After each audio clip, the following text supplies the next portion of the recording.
Každá část je jiná, každá má svůj svět. Turecko tě překvapí víc, než čekáš hned. Jednou ruch a velkoměsto, po druhý jen klid. Tady si vždycky najdeš to, co chceš žít. To je Turecko, 1000 tváří má, jednou tam jet nestačí.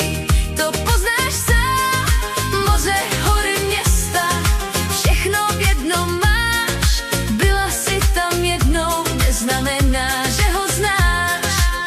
Istanbul tě vtáhne, kavárny, ruch a smích, vůně kávy, nákupy, život v každým z nich. Velkoměsto, co nikdy nespí ani na chvíli. Tady cítíš energii, co tě pohltí.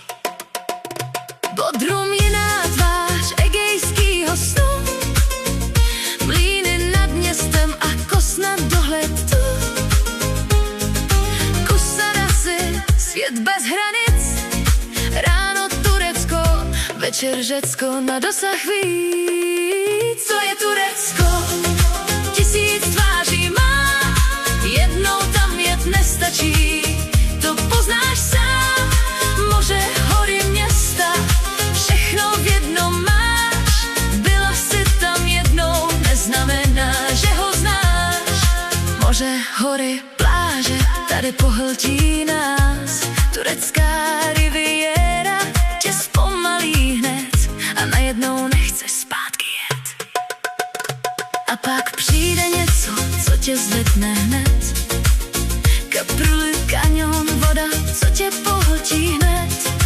Adrenalin, smích, jdeš a pluješ dál. Tady prostě žiješ naplno, bez zábran.